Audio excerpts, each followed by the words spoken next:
안녕하세요 여러분, Margot입니다. Hi everyone, it's Margot. Bonjour tout le monde, c'est Margot, j'espère que vous allez bien. Perso, moi ça va. Du coup, aujourd'hui, on se retrouve pour un nouvel épisode et aujourd'hui, nous allons parler d'un drama thaïlandais. Voilà, j'avais promis que j'allais le faire, donc je suis de retour aujourd'hui pour vous parler du drama Sky in Your Heart, qui est un drama du coup thaïlandais de 8 épisodes qui date de 2022. Alors, pour ceux qui ne connaissent pas le drama, en fait, Sky in Your Heart, c'est la suite de Star in My Mind.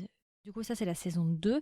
Donc normalement la saison 1 est déjà sortie, vous pouvez voir juste en dessous ou juste au-dessus, je sais pas, l'épisode est déjà sorti. Et là du coup je suis de retour pour la saison 2. Alors je vous en avais peut-être parlé, je sais plus exactement ce que j'avais dit dans la saison 1, mais je dois vous avouer qu'au début, quand j'avais vu ça, au début j'ai cru que le drama se terminait comme c'est terminé la saison 1, vous voyez, donc je m'étais dit putain c'est quoi cette fin. Ensuite j'avais appris justement qu'il allait y avoir une saison 2, j'ai attendu que tout soit publié pour pouvoir en faire un épisode, mais c'est vrai que quand j'avais vu le couple, j'étais un peu sceptique à l'époque, je me suis dit ouais, c'est pas trop mon délire, mais on verra. Et je dois vous avouer qu'après avoir regardé cette saison 2, je pense sincèrement avoir préféré la saison 2 à la saison 1. Ouais.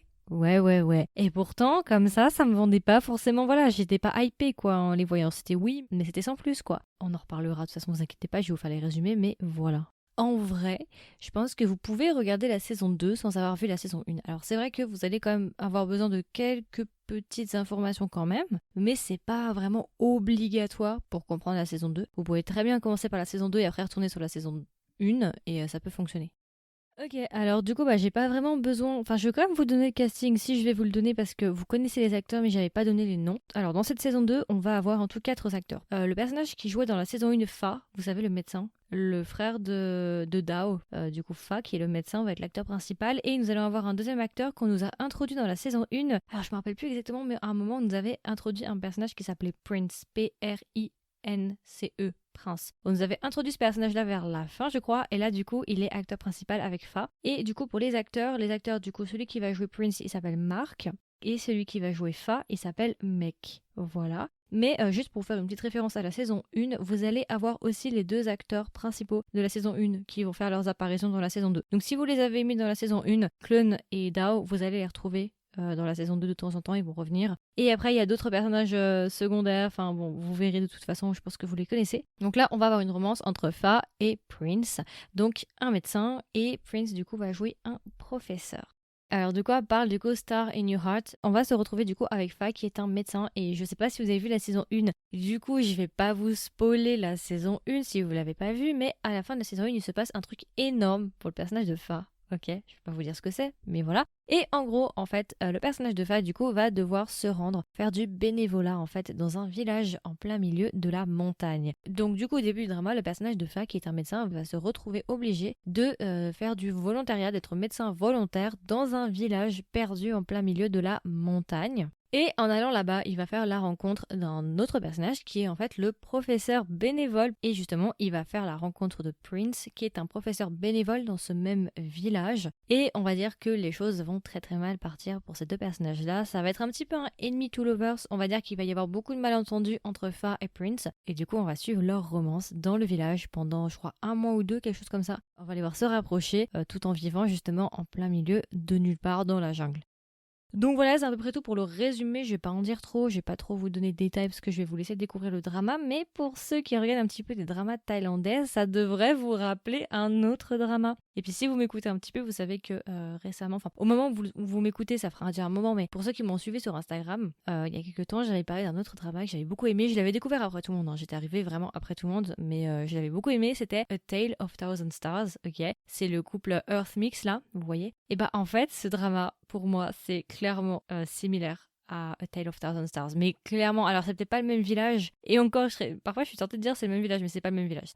Clairement, c'est vraiment très très très similaire. Bref, je crois que ça se passe à peu près dans la même localisation, vous voyez. Donc oui, donc ça m'a beaucoup fait penser. Puis comme vous savez, si vous me connaissez un petit peu, vous savez que j'adore A Tale of Thousand Stars. C'était vraiment un coup de cœur. Donc quand j'ai vu cette saison 2, parce que vous voyez, j'étais pas bien après avoir fini Tale of Thousand Stars, j'avais plus rien à regarder. Et après, je me suis souvenu justement qu'il existait Sky in Your Heart. Et je me suis dit, mais oui, mais je savais pas que ça allait se passer clairement comme dans A Tale of Thousand Stars. Donc quand j'ai vu ça, je me suis dit, mais c'est trop bien.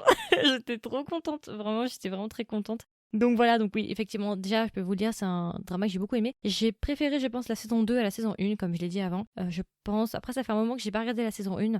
mais quand même la saison 2 était pour moi une très très bonne surprise. Étonnamment, le couple a super bien fonctionné pour moi, j'ai ressenti quelque chose. Alors c'est vrai que c'est pas une alchimie, une tension qu'on peut avoir comme dans d'autres dramas, mais en tout cas pour moi le couple fonctionne très bien. J'ai beaucoup aimé. En plus, il y a un des personnages du coup, Fa, il aime bien flirter, Fa, et c'est trop drôle parce que c'est incroyable. Je me suis tapé des barres, vraiment, il y a un humour dedans. Enfin, je sais pas, peut-être que c'est moi qui ai un humour de merde, mais j'ai adoré l'humour dans le drama en tout cas. Il m'a fait beaucoup rire, j'ai beaucoup aimé. Le couple était vraiment bien. J'aimais bien le couple de la première saison, mais je dois avouer que le couple de la deuxième saison, il fait peut-être un peu plus adulte. Il fait moins du coup lycéen universitaire, il fait plus adulte. Et je crois quand même que j'ai préféré le... Ah, j'ai aimé les deux couples, mais je pense quand même que j'ai aimé le deuxième couple parce qu'en fait, il s'est passé quelque chose durant le drama et c'est ce qui me fait dire que je préfère le second couple. On en parlera juste après dans les points négatifs. Ce que j'ai bien aimé aussi, c'est qu'il y a une relation, une différence d'âge dans la relation. Fa est plus vieux et Prince est plus jeune, mais ce qui est encore plus intéressant, c'est que vous savez, normalement, qui dit différence d'âge implique une sorte de hiérarchie avec des honorifiques. Donc en Thaïlande, c'est Pi, un P. Pour dire quand quelqu'un est plus vieux que toi, tu dois l'appeler Pi quelque chose. Et bah là, on va dire que malgré le fait qu'il y ait une différence d'âge entre les deux, il n'y a pas du tout de hiérarchie. Et j'ai trouvé ça, ouais, j'ai jamais vu ça, je crois. Ça me dit rien là. Donc c'était assez intéressant. Aussi, ce que j'ai beaucoup aimé, c'est que du coup, leur couple, ils se mettent pas tout de suite ensemble. C'est un peu un enemy to lovers, mais pas totalement ennemis quand même. Ils sont pas ennemis.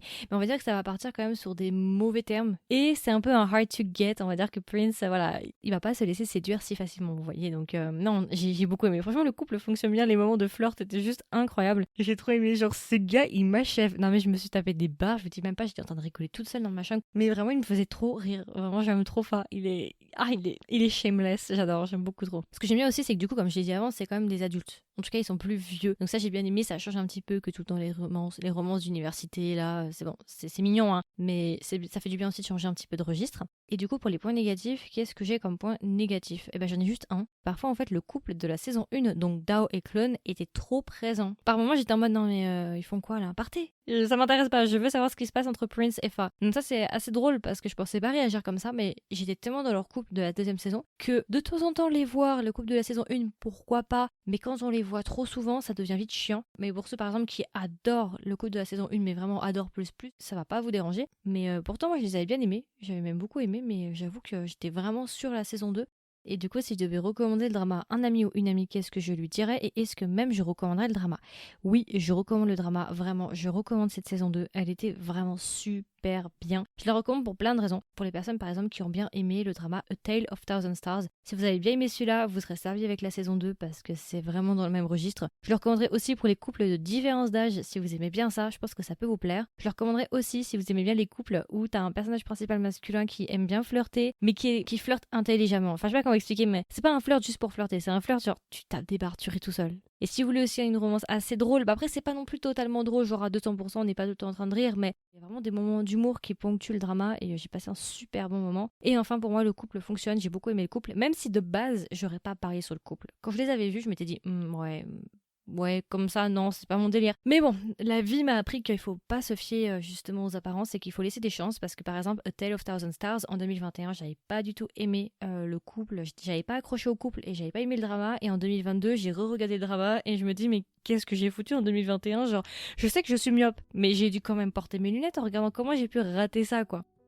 Et du coup, si je devais donner une note à Sky in My Heart, du coup, combien est-ce que je lui mettrais? Je lui mettrais, alors j'hésite encore. Alors là, ça va être mon petit côté français qui va ressortir. Je vais lui mettre 16,75. Voilà. Parce que j'ai vraiment, vraiment aimé cette saison 2. Pour Star in My Mind, je lui avais mis 16, je crois, si je dis pas bêtise. Donc c'est plus proche du 17, mais c'est pas tout à fait 17. Parce que vraiment, j'ai passé un super bon moment. C'était un très très bon BL. Et on va dire que ces temps-ci, je suis vraiment pas dans l'humeur. Je suis pas vraiment dans le mood pour regarder autre chose que des BL. Mais ça m'a fait du bien aussi. Ça m'a permis aussi de me détendre un petit peu.